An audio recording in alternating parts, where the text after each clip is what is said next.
Muy buenas tardes a todas las personas que en este momento nos están viendo en directo o en diferido. Les damos una cordial bienvenida en nombre del Banco de la República, particularmente desde su Centro Cultural de la ciudad de Manizales.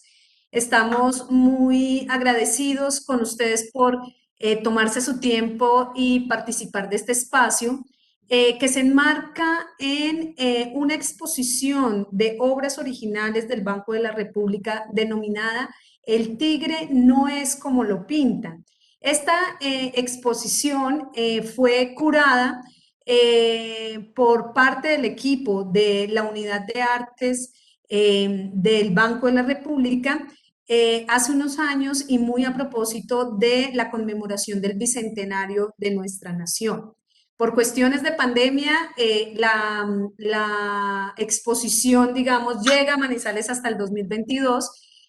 No obstante, seguimos, digamos, desde el Banco de la República en esta profunda reflexión sobre esta maravillosa, diríamos, entre comillas, excusa del bicentenario para reflexionar sobre nuestra nación, nuestro país, las representaciones que tenemos como colombianos de lo que este territorio nos cobija, nos convoca a pensar, reflexionar.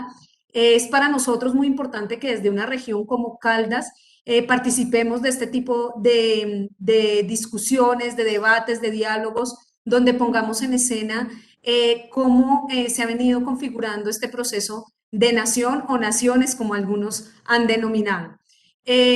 La exposición El Tigre no es como lo pintan estará en Manizales hasta el 6 de agosto del 2022 tenemos alrededor de la exposición una serie de experiencias pedagógicas para quienes desde aquí vienen y la visitan, pero también vamos a tener una serie y hemos tenido ya una serie de conversaciones, conferencias, diálogos, foros alrededor de lo que nos convoca y las reflexiones que nos convocan esta exposición. Por ejemplo, hace menos de 15 días tuvimos un foro Arte y Nación para reflexionar un poco esa relación entre el arte y las distintas prácticas artísticas y esas configuraciones o esas ideas de nación que desde allí se interpretan o reinterpretan. Para nosotros es un gusto contar hoy con el maestro Armando Martínez, a quien le agradecemos su generosidad y le agradecemos haber aceptado esta invitación. Y pues los dejo con nuestro profesional Víctor Jurado, quien hará la presentación del maestro. Muchas gracias a todos. Muy buenas tardes para todos y para todas las personas que están conectadas y las que se van a conectar después a ver esta conferencia. Como bien lo mencionaba la doctora Ivonne Mendoza, venimos reflexionando a partir de la apertura de la exposición sobre diferentes temáticas alrededor del concepto de nación. Y hoy nos convoca a una conferencia que el doctor Armando Martínez ha denominado Libertad y Orden. El lema de la última administración Santander en la nación granadina. Así que primero le agradezco a las personas que están conectadas y muy especialmente al doctor por agradecer la invitación de estar el día de hoy con nosotros. Quiero contarles que el doctor Armando Martínez Garnica es historiador de la Universidad del Tolima y doctor en Historia del Colegio de México. Además, postdoctor en Historia de la Universidad Andina Simón Bolívar. Es profesor emérito de la Universidad Industrial de Santander, donde trabajó por más de 25 años. Ha publicado casi 40 libros, ahorita hablamos con el doctor, yo tengo aquí en la referencia 32, pero ya va por los 40 libros, donde publica algunas reflexiones sobre la historia nacional y la historia de Santander. Así que para nosotros es un honor contar con el doctor Armando Martínez como invitado, así que muchísimas gracias. Vamos a estar en la conferencia y después de la conferencia del doctor vamos a abrir un espacio para preguntas. Muchas gracias, bienvenido doctor Armando Martínez. Muchas gracias al Banco de la República por invitarme a Manizales. Muchas gracias al colega Vladimir Daza por estar presente en la sala. Y hoy vamos a hablar de una persona que es muy grata a mi vida, y es el general de división Francisco de Paula Santander, mi paisano, puesto que nació en la villa del Rosario de Cúcuta. Como gobernante, es decir, como director de administración pública, distinguimos los historiadores tres administraciones de diferentes tiempos y con diferentes lemas y con diferentes escudos.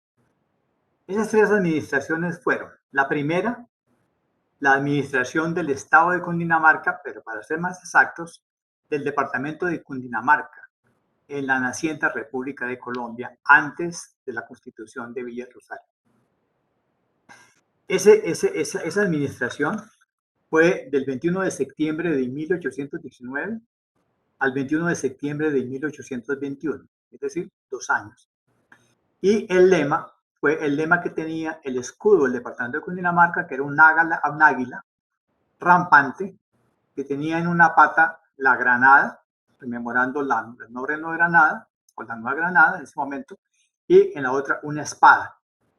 Y el lema de este escudo era, en latín, Dixit et vincet amore patria, que podemos traducir como vivió y triunfará por el amor a la patria. Esta administración fue la primera administración militar que conocemos en la experiencia republicana de nuestro país.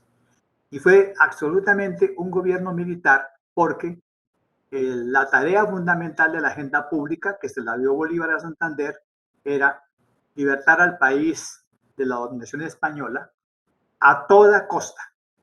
¿Eso qué significa? Fusilamientos y destierros de opositores y españoles, reclutamiento forzoso, secuestro de bienes, imposición de donativos, empréstitos, contribuciones, purificación del clero, supresión de la alta corte con Dinamarca, castigar 2 provincias que se opusieron tosudamente, que fueron la de Popayán y la de Pasto, reparto de bienes nacionales, establecimiento de las primeras escuelas y colegios de educación pública y la nivelación de los indígenas a la categoría de ciudadanos. De eso no vamos a hablar hoy. La segunda administración se hizo bajo el primer escudo que tuvo la República de Colombia. Si ustedes se acuerdan, son 2 cornucopias llenos de frutos tropicales y en medio de ellos las facies romanas. Y el lema de la República de Colombia, bajo ese escudo, fue abundancia, fuerza y unión. De eso hablaban las cornucopias, de la abundancia. Y las facies de la fuerza y la unión, porque es el momento en el cual la República de Colombia se integró con lo que la jurisdicción que era de la Capitanía General de Venezuela y del Virreinato de Santa Fe.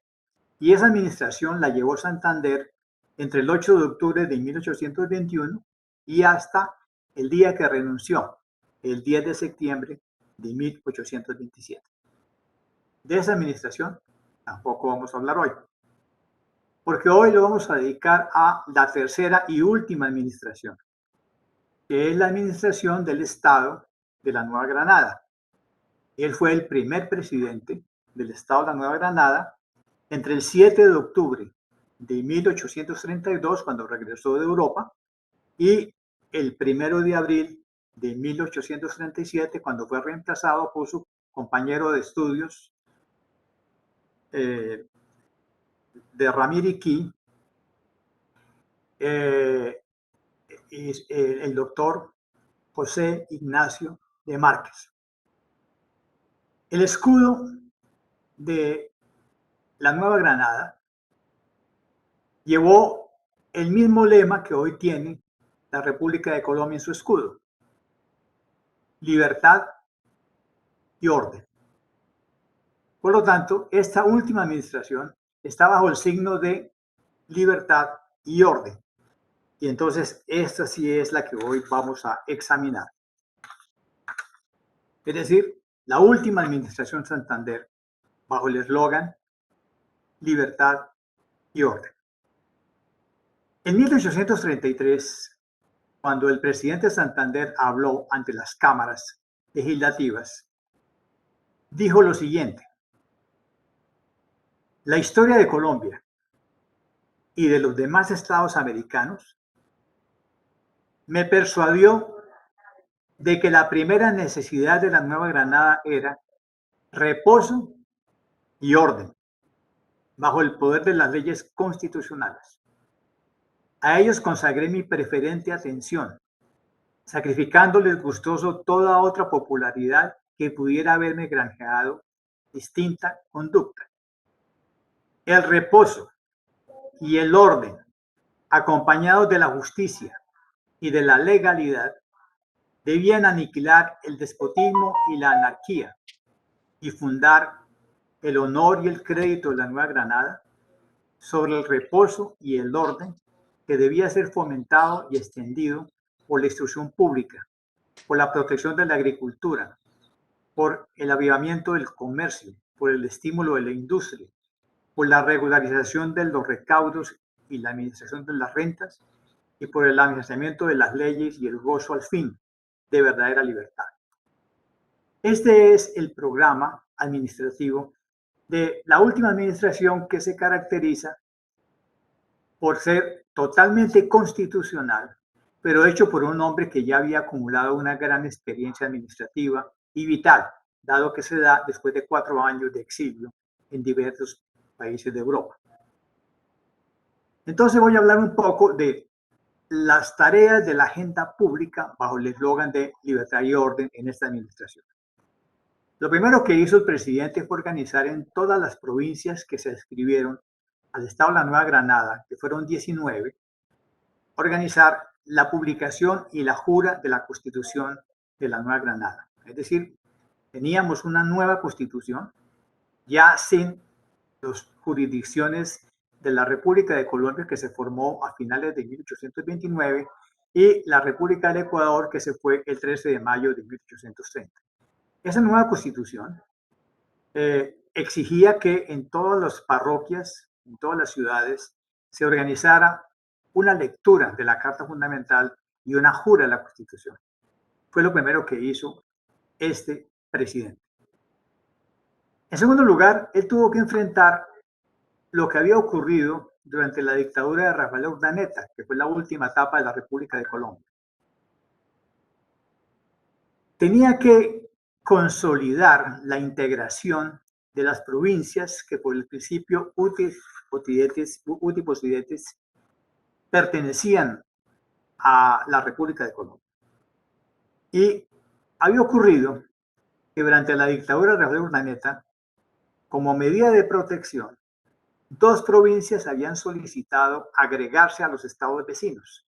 Es decir, los dirigentes del estado de la provincia de Popayán pidieron adscripción al nuevo estado del Ecuador como una manera de escapar de la dictadura de Urdaneta. Y mandaron delegados a la constituyente del Ecuador.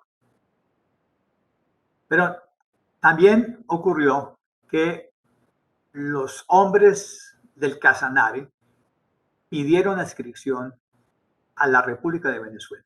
Es decir, 2 grandes porciones del territorio nacional habían solicitado adhesión a Venezuela o al Ecuador.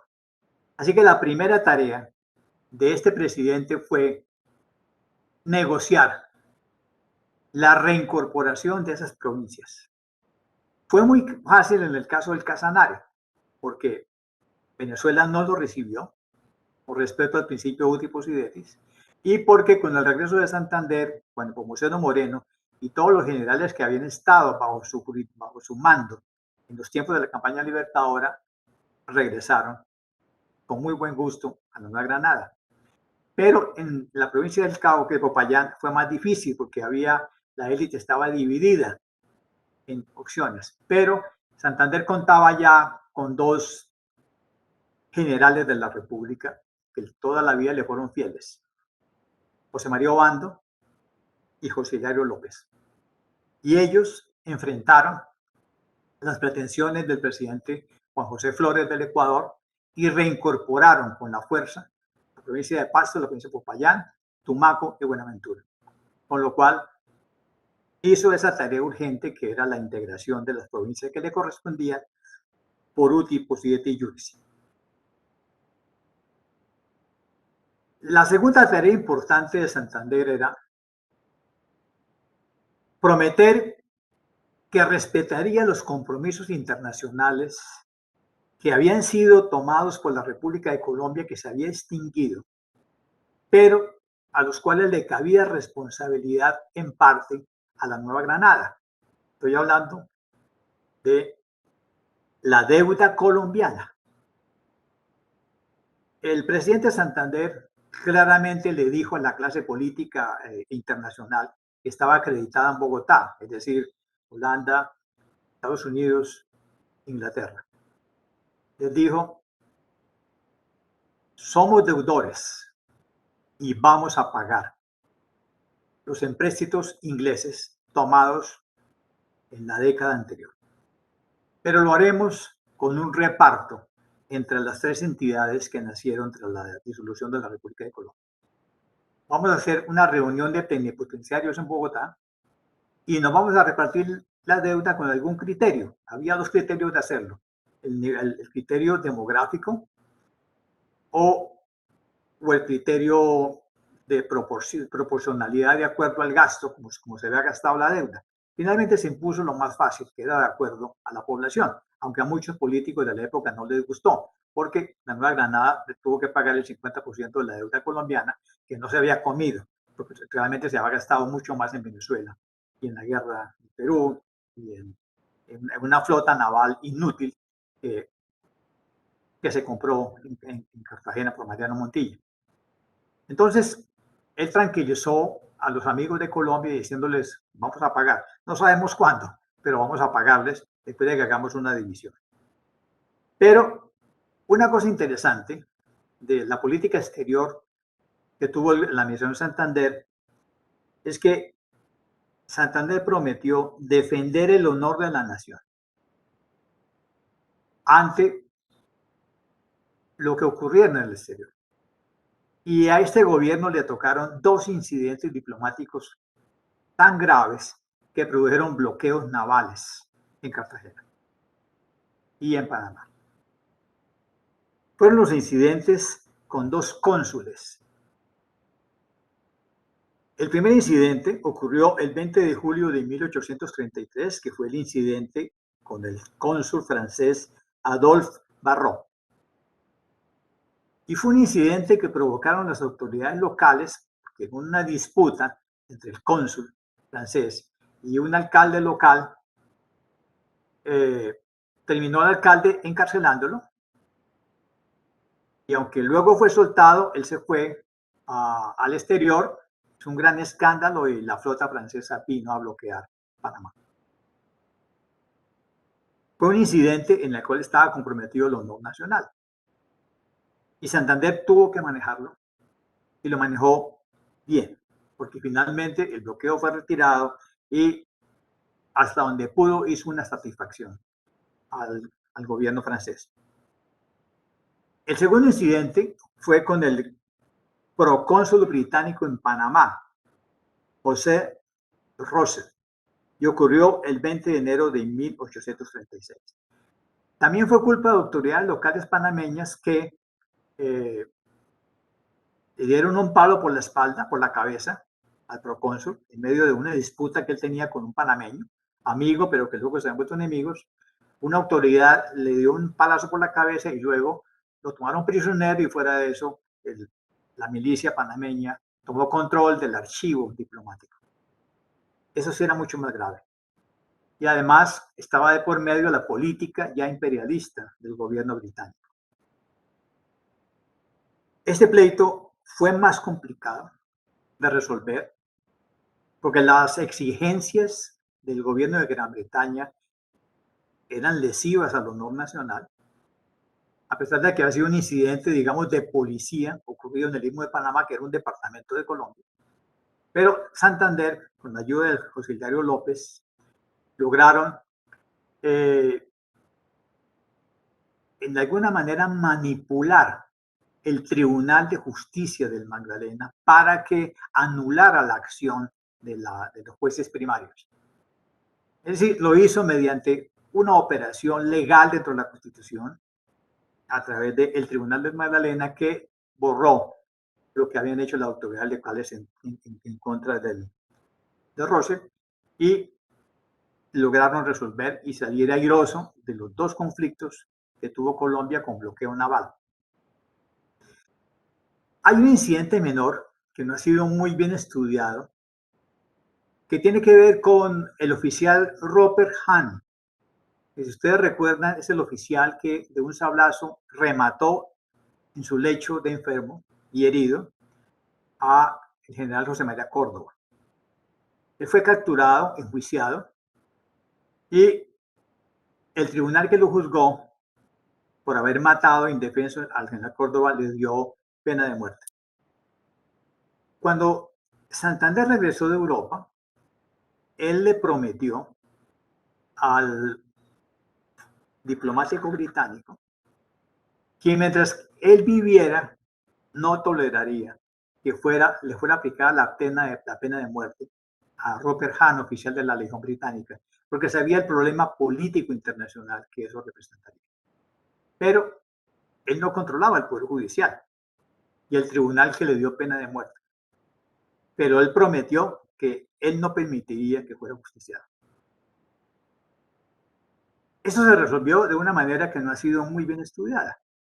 Y es que, estando preso en Panamá, Robert Hahn, mientras un funcionario entraba a visitarlo, misteriosamente la puerta de la celda se abrió.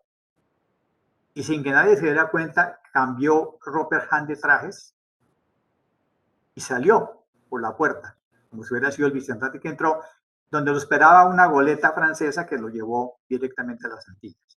Es decir, se resolvió por arte de magia, porque se escapó de la cárcel y se escapó de la pena de muerte. Los entendidos dijeron que esto no habría sido posible sin la mano secreta del presidente Santander, que había colaborado en esta fuga.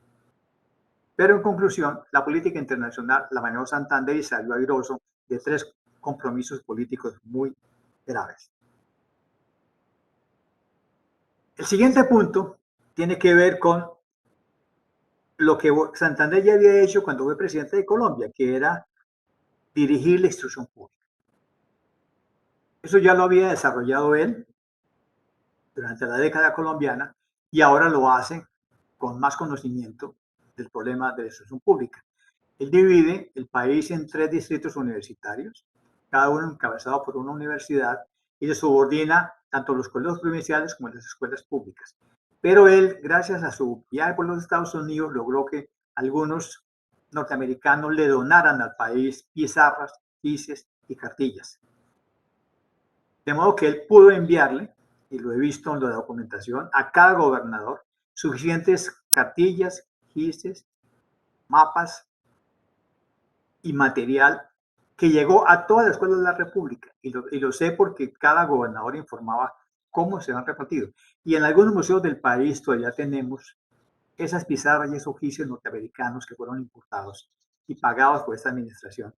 Pero Santander aquí lo que hizo es algo de lo cual ya tenía experiencia, pero ahora lo hizo en mayor magnitud, con mayor control, y esta tarea educativa, esta tarea, digamos, instruccionista, la va a heredar José Ignacio de Márquez y la va a desarrollar tal como él lo hizo, quizás con más ganas. De modo que esta tarea la hizo muy bien. Santander tuvo que enfrentar aquí un problema grave y es el problema de la jurisdicción, es decir, de los tribunales de justicia. Y él lo resolvió, logrando que el Poder Judicial quedara muy bien instalado con los diferentes tribunales y el Tribunal de Cierre, pero sobre todo le dio al país por primera vez el primer Código Penal de la República en 1836. Aún no pudo hacer la codificación civil de la República, pues fue una tarea muy posterior de otra generación, pero él le entregó al país antes el Código Penal, el primer Código Penal. Pero además encontró una manera de equilibrar el Código Penal de la República con algunas tradiciones jurídicas españolas y logró sacar adelante el Poder Judicial que tenía que pagar el gobierno. En este momento, el Santander también tuvo que enfrentar el problema del fisco, del erario, de los impuestos. Y él ya había vivido la experiencia del fracaso de la implantación del impuesto único directo, que había sido una propuesta venezolana de 1821 y que fue muy difícil de recaudar porque no había catastro, no había manera de tener un control sobre la posibilidad de un impuesto único directo de acuerdo a la renta y de acuerdo a las propiedades. ella había visto los fracasos de los experimentos que se habían hecho en Colombia y se había visto los fracasos de los experimentos que había ordenado Bolívar en el sur. Así que con su ministro de Hacienda, Santander, va a decir, miren, estamos tan pobres que no podemos ponernos ahora a experimentar en términos fiscales. Así que vamos a conservar el sistema tributario español que nos legó el Estado monárquico, porque había funcionado por siglos y eran rentas seguras, cabalas, tabacos, los monopolios de tabacos. Funcionaba perfectamente, así que Santander, actuando de una manera pragmática, vuelve a poner en funcionamiento el sistema tributario español. Eso le va a doler a los jóvenes abogados de la siguiente generación, que van a decir que continuamos en la colonia, pero es que para Santander fue una cosa pragmática. Es decir, los gólgotas podrían acabar con eso y se metieron en líos, pero él mantiene y reproduce el sistema tributario para dotar a la nación de rentas seguras, probadas, en una circunstancia en que ya no se pueden pedir más empréstitos internacionales, porque ya la experiencia con los empréstitos ingleses de Colombia, que fueron 3, ya no se puede volver a repetir, porque no le van a prestar la Nueva Granada, a menos que primero arregle la deuda colombiana, que luego serán los vales de deuda granadina y deuda venezolana. Muy bien. Santander también abordó el tema de la apertura de caminos. Es decir, el país tiene que construir los caminos para la integración nacional. Y él logra empezar a escoger algunos caminos que pueden abrirse y examinar algunos puertos. La siguiente tarea es que él se daba cuenta que la representación en las dos cámaras estaba un poco incorrecta, porque se había hecho sobre los resultados del censo de 1825, que fue un censo muy mal hecho, pero no solamente por incapacidad técnica, sino porque cuando lo fueron a hacer en muchas parroquias, se entendía que esto iba a ser usado para el reclutamiento forzoso de milicianos. Entonces, con la ayuda de los curas párrocos, muchos hombres se escondieron. Y esto lo sabían ellos, que había sido un censo muy difícil de hacer, en parte por la proporción de la república que incluía lo que fue Venezuela y Ecuador, en parte porque no había manera de hacerlo, porque todos dependían de los padrones de los curas párrocos. Y los curas párrocos, teniendo un representante forzoso, recortaron los padrones. De modo que ese censo decía que era muy malo, pero de ese censo dependía la representación política de las provincias en el Senado y la Cámara.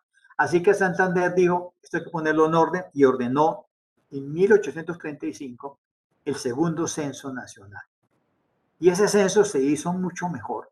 Claro, también era más pequeño el territorio que debe ser censado, y le dio la cifra de 1.686.038 granadinos netos. Con lo cual él pudo reajustar las dos cámaras y dijo, bueno, con estos resultados de aquí en adelante, el Senado tendrá 31 senadores que representan las 19 provincias y tendrá 67 representantes a la Cámara. Sacó la cifra de representación. Ahora, esto nunca ocurrió, porque normalmente si uno mira las legislaturas como las colombianas, no llegan los senadores representantes a sentarse en las sillas que le corresponden. Santander hace quizás la mejor administración por su madurez y por su conocimiento de los granadinos y por la clase política que lo acompañó. Él organizó un consejo de gobierno que se reunía 2 veces al día. Y este consejo de gobierno pues tuvo los mejores secretarios de despacho que él podía tener, netamente granadinos. Y en ese consejo de gobierno se sentaba el vicepresidente José Ignacio de Márquez. De modo que el siguiente presidente de Nueva Granada, que es Márquez, estuvo sentado en el consejo de gobierno los 4 años. Es decir, de alguna manera cogobernó, porque todos los días venía al consejo de la mañana y venía al consejo de la noche. Y esto fue muy interesante, porque Cuando Márquez lo sucede en el 37, un gobierno que va hasta el año 41, Márquez adopta exactamente la misma agenda administrativa y es más, se quedó con casi todos los secretarios del despacho en su primer año, exceptuando uno, Aranzazú. De modo que si uno mira las agendas de Santander, la tercera agenda de Santander y la agenda pública de Márquez, hay una coincidencia casi total. La única diferencia es que Márquez eliminó una de las reuniones diarias del Consejo de Gobierno, pero inicialmente él se queda con los mismos secretarios del despacho, luego los va a cambiar, pero y la razón que dio Lino de Pombo era muy simple, es que no podemos abandonar a Márquez, no podemos renunciar a las secretarías porque tiene que presentar al Congreso del 38 a presentar un informe. Y si hacemos un cambio, le va a quedar muy difícil presentar cuál es el desarrollo de los asuntos públicos. Y además estaba también en juego pues, mantener la negociación de la deuda colombiana.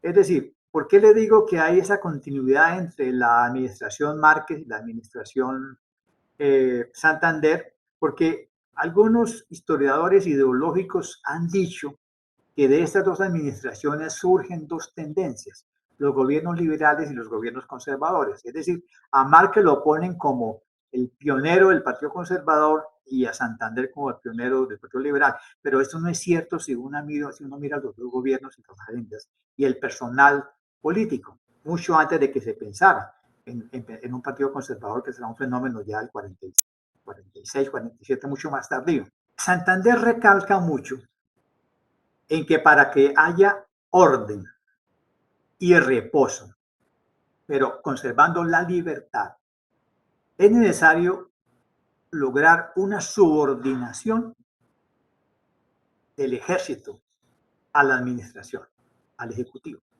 Es decir, ese principio que quedó muy claro en la Constitución de 1832 de la Nueva Granada, de que el ejército no es deliberante.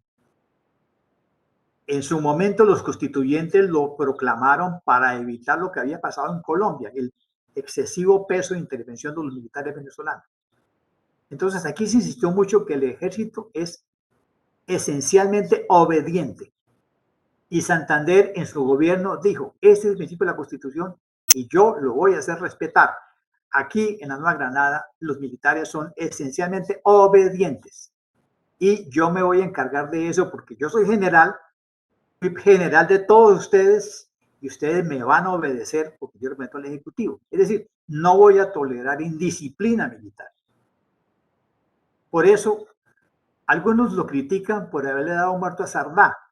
Bueno, pues Sardá se levanta en armas, se escapa y que cuando van a capturar lo matan. Y muchos le reprocharon que él había matado a Sardá.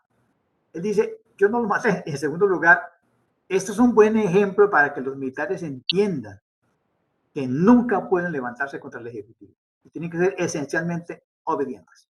Y lo mismo sucedió cuando el joven Anguiano se levantó en Cartagena.